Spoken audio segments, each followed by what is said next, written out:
Good morning students. आज मैं आपको समझाने जा रही हूँ वर्कशीट नंबर 9, जिसमें graphical representation of pair of linear equation, यानी कि दो लीनियर इक्वेशन।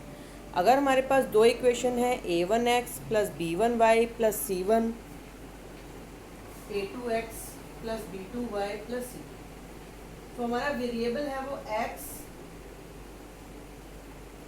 और y है, दो वेरिएबल हैं, ये सेम है दोनों इक्वेशन में। हमारे कोफिशिएंट चेंज है, तो हमारे पास हमें पता है कि कोई भी linear equation in two variable एक स्ट्रेट लाइन को रिप्रेजेंट करती है।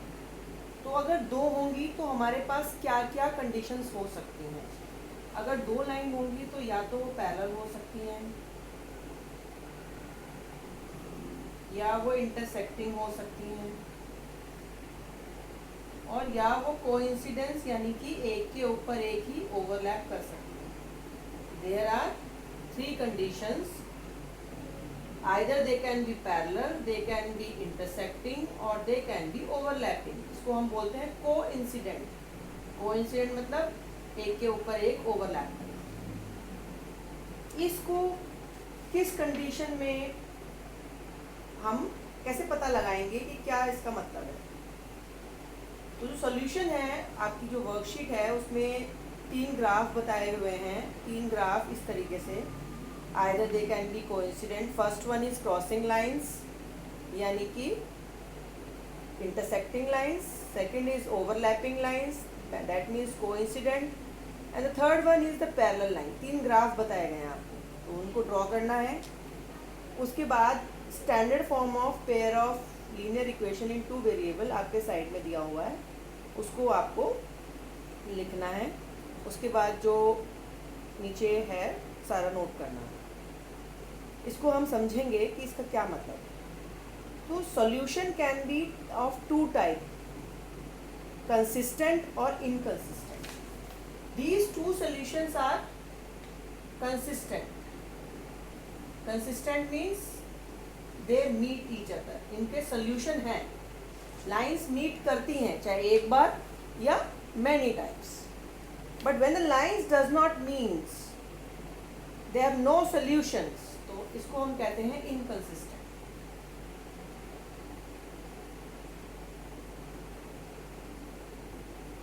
इनकंसिस्टेंट। अब इनकंसिस्टेंट है तो पैरेलल लाइंस है, और अगर कंसिस्टेंट है तो हमारे पास दो ऑप्शन है, या तो यूनिक सोल्यूशन होगा या इनफाइनाइट नंबर्स। या तो हमारा जो सोल्यूशन है वो एक होगा, सोल्यूशन यूनिक सोल्यूशन, यूनिक मतलब वन, या फिर हमारे पास होंगे many solutions,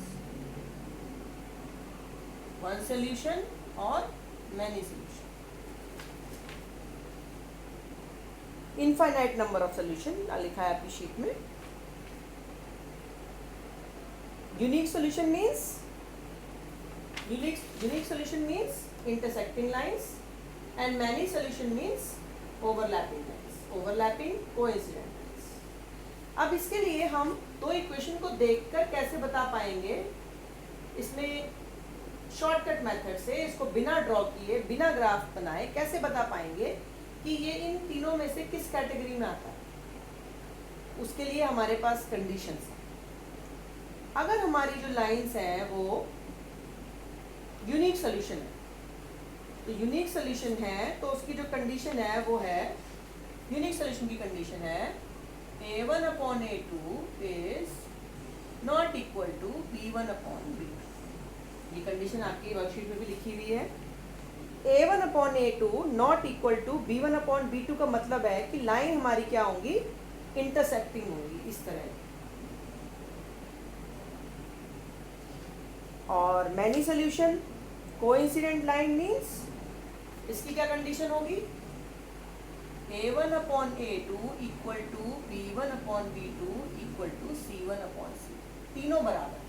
a1/a2 is equal to b1/b2 is equal to c1/c. This is the condition for many solution. Coincident lines, infinite number of solutions. Now come to the parallel lines. Parallel lines के लिए क्या condition होगी, ये वाली हमारी parallel lines की है inconsistent. इसके लिए हमारी कंडीशन है a1/a2 is equal to b1/b2 but not equal to c1/c2। जो पहले के दो हैं वो तो इक्वल होंगे, लेकिन तीसरा जो है वो इक्वल नहीं है। तो इसका हम एक एग्जाम्पल लेंगे और एग्जाम्पल लेकर के हम एक्सप्लेन करेंगे कि कैसे हम पता लगा सकते हैं कि लाइन जो है वो कोइंसिडेंट है, यूनिक सॉल्यूशन है या फिर पैरेलल है। तीन केस में से कौन सा केस पेयर रिप्रेजेंट करता है, ये हम उस इक्वेशन को देखकर उसमें कुछ शॉर्टकट एक कंडीशन अप्लाई करके बता सकते हैं। These three are the condition. One is for parallel lines, second is for intersecting lines, and the third is for coincident lines that having many solutions. In your worksheet, there are three examples. We'll discuss them one by one.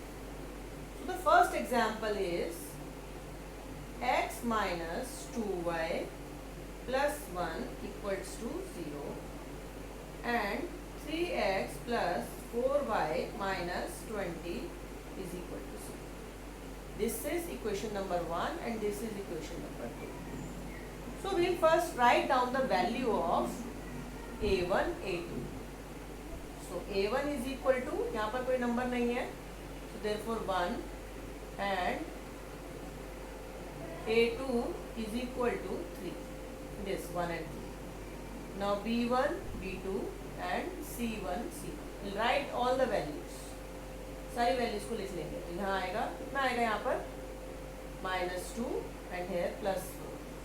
Here we can also apply plus. Now 1 and -20.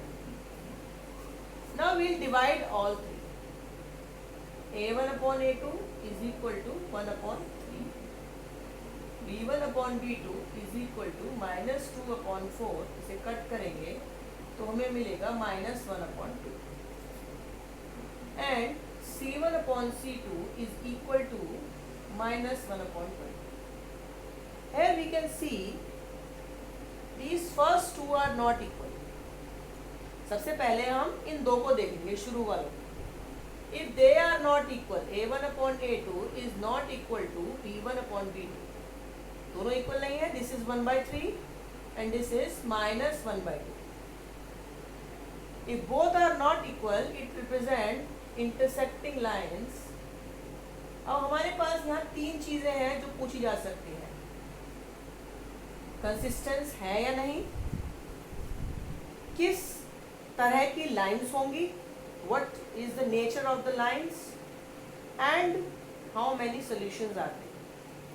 So we have three answers here. First is that these represent the intersecting lines.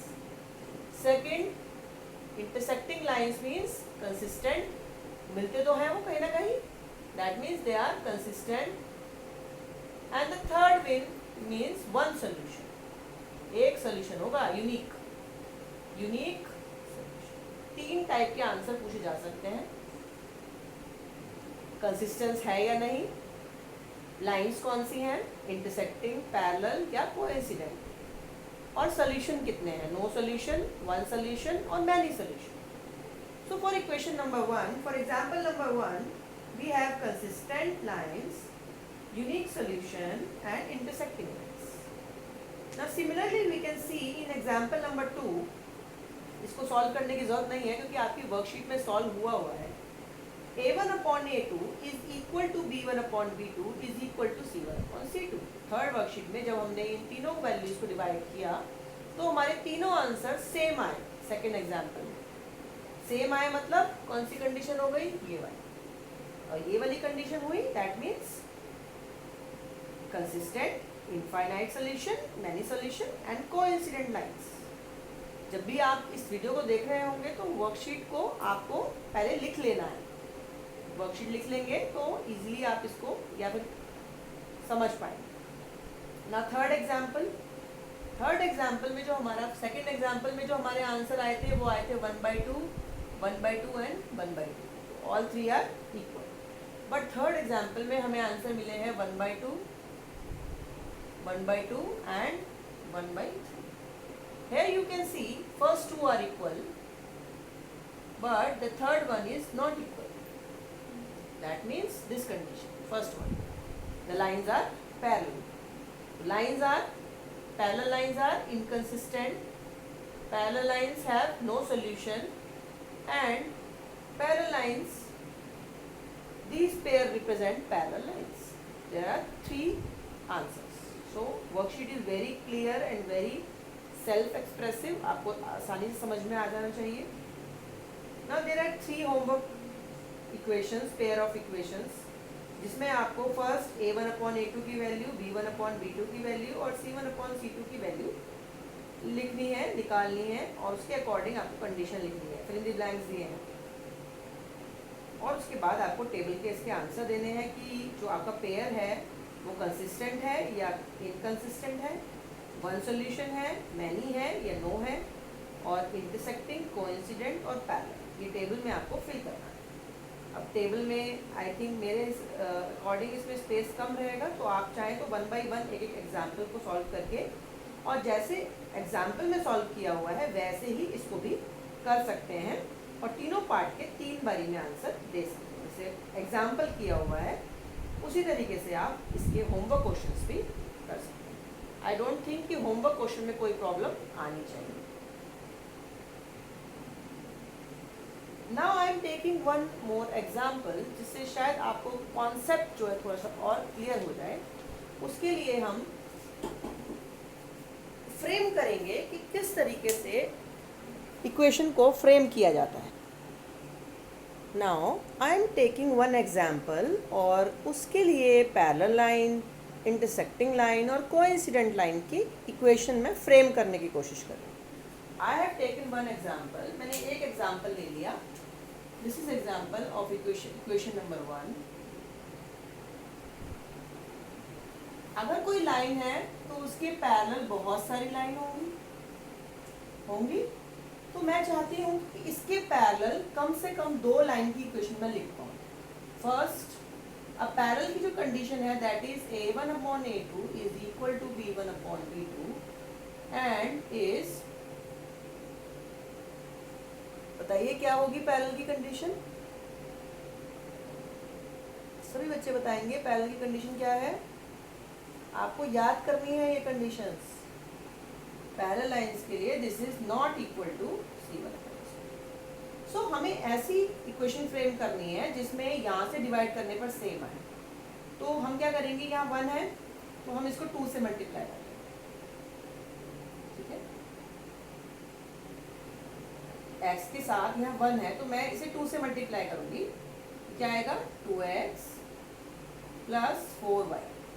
अब जब मैं 1 को 2 से divide करूंगी तो 1/2 मिलेगा, और 2 को 4 से डिवाइड करूंगी तो भी 1/2 मिलेगा. लेकिन ये दो तो इक्वल है, लेकिन ये इक्वल नहीं है, तो मुझे नेक्स्ट वाली टर्म को 2 से मल्टीप्लाई नहीं करना, किसी और नंबर से मल्टीप्लाई करना है. Let's say 3. I got, so this is an equation parallel to equation number 1.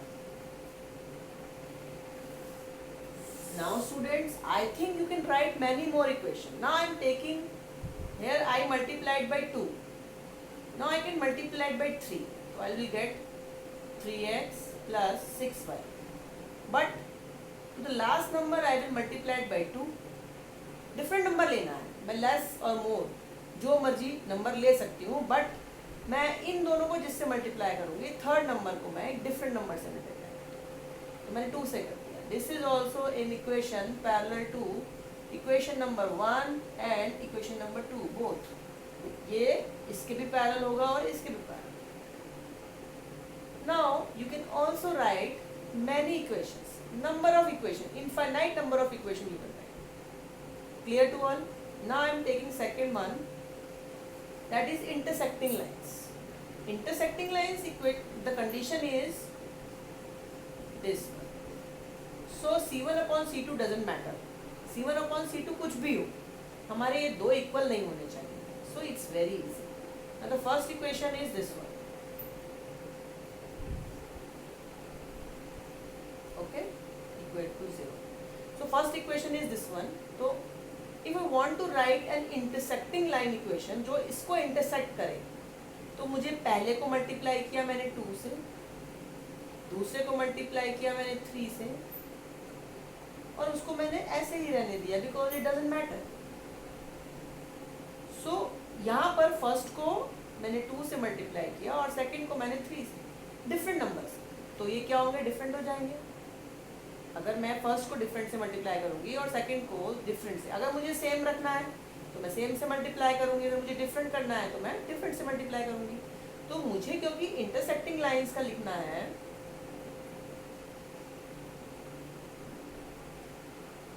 और इंटरसेक्टिंग लाइंस में क्या होता है, इक्वेशन a1/a2 कंडीशन है ये, a1/a2 not equal to b1/b2। So I will multiply non equal numbers 2 and 3 and keep c1 same. इसको same कर दिया मैंने, कोई फर्क नहीं पड़ता। इसको मैं चाहे 10 से मल्टीप्लाई करूँ, बस मुझे 2 और 3 से नहीं करना, बाकी मैं किसको किसी से भी मल्टीप्लाई कर सकती हूँ। 2 और 3 से भी कर दूंगी तो भी कोई फर्क नहीं पड़ेगा, क्योंकि ये इक्वल भी हो सकता है, इक्वल हो या नॉट इक्वल हो उससे कोई फर्क नहीं पड़ता, सिर्फ ये 2 शुरू के नॉट इक्वल होने चाहिए। अब मैं एक और लिखूँ, मैं इसको 3 से मल्टीप्लाई कर देती हूँ और इसको मैं उल्टा कर देती हूँ, 2 से मल्टीप्लाई कर देती हूँ, तो मुझे मिलेगा 3x + 4y + 1 = ये तीनों आपस में क्या होंगी, इंटरसेक्टिंग होंगी। जैसे मान लीजिए ये लाइन जा रही है ऐसे, ये लाइन इसको कट करेगी, ये भी कट करेगी, बट सम अदर, ये दोनों आपस में काटे जरूरी नहीं है, बट इस लाइन को ये दोनों कट करें, क्योंकि ये दोनों पैरेलल भी हो सकती हैं। हो सकता है कि हमने कुछ ऐसी कंडीशन ले ली हो कि ये पैरेलल हो जाए, सो इट डजंट मैटर।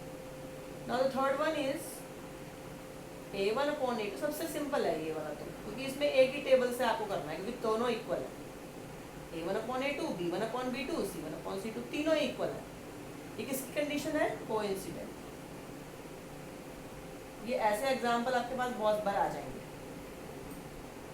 इसका एग्जाम्पल जैसे मैंने 1x + 2y + 1 = 0 लिया था, तो मैं इसको पहले 2 से मल्टीप्लाई कर लूँ, तो 2x + 4y + 2 = 0, फिर 3 से 3x + 6y + 3, जो करना है सबके साथ सेम करना है। क्यों, क्योंकि तीनों इक्वल है।